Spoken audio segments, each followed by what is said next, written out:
Hello ನನ್ನ ಕುಟುಂಬದವರೇ, ಹೇಗಿದ್ದೀರಾ? ನೀವೆಲ್ಲರೂ ಚೆನ್ನಾಗಿದ್ದೀರಾ ಅಂತ ಇವತ್ತಿನ ಕಾರ್ಯಕ್ರಮವನ್ನು ಪ್ರಾರಂಭ ಮಾಡ್ತಾ ಇದ್ದೀನಿ. ಮರಳಾಗಿ ಮೃದುವಾದ ಇಡ್ಲಿಯನ್ನು ತೊಗೊಂಬಂದಿದ್ದೀನಿ. ಮಾಡೋ ವಿಧಾನ ಸಂಪೂರ್ಣವಾಗಿ ತೋರಿಸಿದ್ದೀನಿ. ವಿಡಿಯೋನ ಎಲ್ಲೋ ಸ್ಕಿಪ್ ಮಾಡದೆ ನೋಡಿ, ನೀವು ಮಾಡಿ ತಿನ್ನಿ.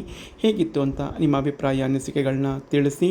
ವಿಡಿಯೋ ಇಷ್ಟ ಆದಲ್ಲಿ ಲೈಕ್ ಮಾಡಿ, ಶೇರ್ ಮಾಡಿ, ಹಾಗೆ ನನ್ನ ಚಾನಲ್ನ ಸಬ್ಸ್ಕ್ರೈಬ್ ಮಾಡಿಕೊಂಡು ಪಕ್ಕದಲ್ಲಿರ್ತಕ್ಕಂಥ ಬೆಲ್ ಬಟನ್ನ ಪ್ರೆಸ್ ಮಾಡಿ.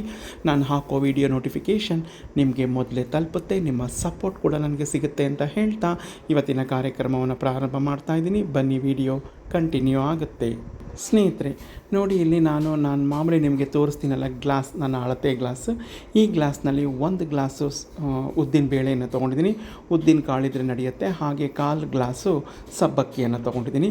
ಇದೆರಡನ್ನು ಚೆನ್ನಾಗಿ ತೊಳೆದು ಒಂದು 4ರಿಂದ 5 ಗಂಟೆಗಳ ಕಾಲ ಚೆನ್ನಾಗಿ ನೆನೆಸ್ಕೊಂಡು ಬರ್ತೀನಿ. ಸ್ನೇಹಿತರೆ ನೋಡಿ, ಚೆನ್ನಾಗಿ ನೆನೆದು ಬಂದಿದೆ. ನಾನು ಸುಮಾರು ಒಂದು 5 ಗಂಟೆಗಳ ಕಾಲ ನೆನೆಸ್ಕೊಂಡಿದ್ದೆ. ಈಗ ಇದನ್ನು ನುಣ್ಣಗೆ ರುಬ್ಕೊಂಬರ್ತೀನಿ. ನಾನು ಯಾವ ಗ್ಲಾಸ್ನಲ್ಲಿ ಉದ್ದಿನಬೇಳೆ ನೆನೆ ಹಾಕ್ಕೊಂಡಿದ್ನೋ ಅದೇ ಗ್ಲಾಸ್ನಲ್ಲಿ ಭಾಗ್ಯಲಕ್ಷ್ಮಿ ಬ್ರ್ಯಾಂಡ್ರವರ ಅಕ್ಕಿ ತರಿಯನ್ನು ಸುಮಾರು 4 ಗಂಟೆಗಳ ಕಾಲದಿಂದ ಚೆನ್ನಾಗಿ ತೊಳೆದು ನೆನೆ ಹಾಕ್ಕೊಂಡಿದ್ದೀನಿ.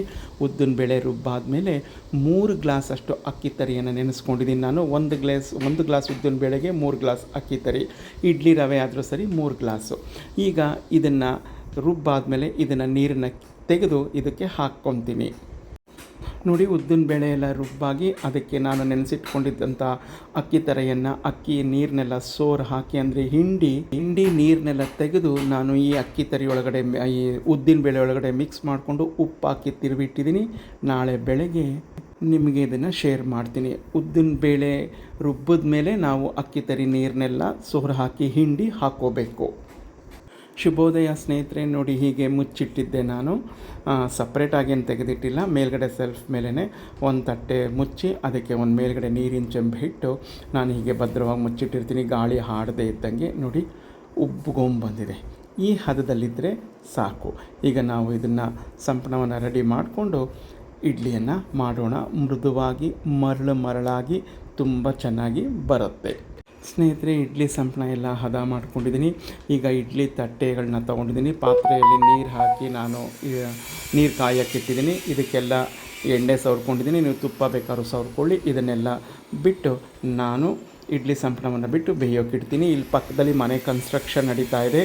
ಆ ಶಬ್ದ ಏನಾದರೂ ಅಡಚಣೆ ಆದರೆ ದಯಮಾಡಿ ಕ್ಷಮಿಸಿ, ನಾನೇನು ಮಾಡಲಾರೆ. ನೋಡಿ, ಇಡ್ಲಿ ಬೆಂದಿದೆ, ತೆಗೆದಿದ್ದೀನಿ. ಬಿಸಿ ಇದೆ. ಇದು ತಣ್ಣಗಾಗಲಿ, ನಿಮಗೆ ತೆಗೆದು ನಾನು ತೋರಿಸ್ತೀನಿ. ನೋಡಿ ಸ್ನೇಹಿತರೆ, ಈಗ ತಣ್ಣಗಾಗಿದೆ. ಪಕ್ಕದಲ್ಲಿ ಪಾತ್ರೆ ಇಟ್ಕೊಂಡಿದ್ದೀನಿ. ಅದರೊಳಗಡೆ ನೀರು ಇಟ್ಕೊಂಡು ಸ್ಪೂನ್ನ ಅದಕ್ಕೆ ಹಚ್ಚಿ ಈಗ ತೆಗಿತಾ ಇದ್ದೀನಿ. ಎಷ್ಟು ಬೇಗ ಬಂದುಬಿಡುತ್ತೆ ಗೊತ್ತಾ, ಎಲ್ಲೂ ಕಚ್ಕೊಳ್ಳೋದಿಲ್ಲ. ನೋಡಿ, ನೀವೇ ನೋಡ್ತಾ ಇದ್ದೀರಲ್ಲ ಎಷ್ಟು ಚೆನ್ನಾಗಿ ಬರುತ್ತೆ ಗೊತ್ತಾ. ನೋಡಿ, ಮರಳಾಗಿ ಮೃದುವಾಗಿ ಮಲ್ಲಿಗೆ ಹೂವಿನಂತೆ ಬರುತ್ತೆ. ಈ ವಿಧಾನದಲ್ಲಿ ನೀವು ಮಾಡ್ಕೊಳ್ಳಿ. ಇದಕ್ಕೆ ನಾನು ಚಟ್ನಿ ಮಾಡ್ಕೊಂಡಿರಲಿಲ್ಲ. ನಿಮಗೀಗಾಗಲೇ ಅಪ್ಲೋಡ್ ಮಾಡಿದ್ದೀನಿ. ಆಂಧ್ರ ಪ್ರದೇಶದ ನೆಲ್ಲೂರಿನ ಬದನೆಕಾಯಿ ಬಜ್ಜಿ, ಅಂದರೆ వంకాయ ಬಜ್ಜಿ, ಅದನ್ನೇ ಮಾಡಿದ್ದೆ ಪಕ್ಕ ಸೈಡ್ ಡಿಶ್ ಆಗಿ. ತುಂಬ ಚೆನ್ನಾಗಿರುತ್ತೆ ಕಾಂಬಿನೇಷನ್ನು. ನೀವು ಒಮ್ಮೆ ಎರಡನ್ನು ಮಾಡಿಕೊಂಡು ತಿನ್ನಿ. ನಿಮ್ಮ ಅಭಿಪ್ರಾಯ ಅನಿಸಿಕೆಗಳನ್ನ ನನಗೆ ಮರೆಯದೆ ತಿಳಿಸಿ ಹೇಗಿತ್ತು ಅಂತ.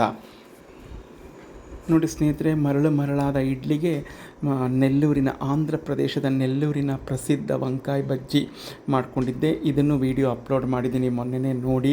ಹೀಗೆ ಇಡ್ಲಿ ಮಾಡೋದನ್ನು ನೋಡಿ ಹೇಗಿತ್ತು ಅಂತ ನಿಮ್ಮ ಅಭಿಪ್ರಾಯ ಅನಿಸಿಕೆಗಳನ್ನ ನನಗೆ ಮರೆಯದೆ ತಿಳಿಸಿ. ನಾಳೆ ಮತ್ತೊಂದು ಇಂಟರೆಸ್ಟಿಂಗ್ ವಿಡಿಯೋದೊಂದಿಗೆ ಬರ್ತೀನಿ. ಎಲ್ಲರಿಗೂ ನಮಸ್ಕಾರಗಳು. ಜೈ ಗಣೇಶ.